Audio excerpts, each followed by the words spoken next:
আসসালামু আলাইকুম বাচ্চারা। আজ আমরা শিখব অজুর নিয়ম।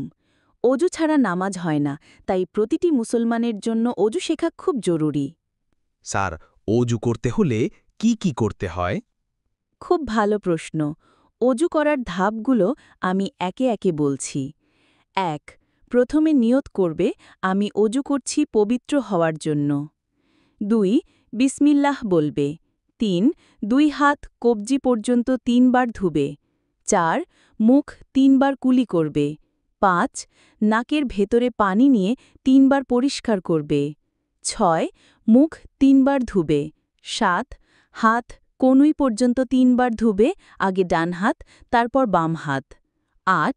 মাথা একবার মাসেহ করবে, মানে ভিজা হাত মাথায় বুলাবে। ৯. কান মাসেহ করবে। ১০. পা টাকনু পর্যন্ত ৩ বার ধুবে, আগে ডান পা, তারপর বাম পা।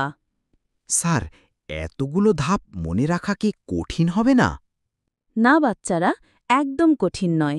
প্রতিদিন অজু করলে সহজেই মনে থাকবে। মনে রেখো, অজু আমাদের দেহকে পরিষ্কার রাখে আর নামাজকে কবুল হওয়ার যোগ্য করে। জি স্যার, এখন থেকে আমি ঠিকভাবে অজু করব। মাশাআল্লাহ, আল্লাহ আমাদের সবাইকে সঠিকভাবে অজু করার তৌফিক দিন।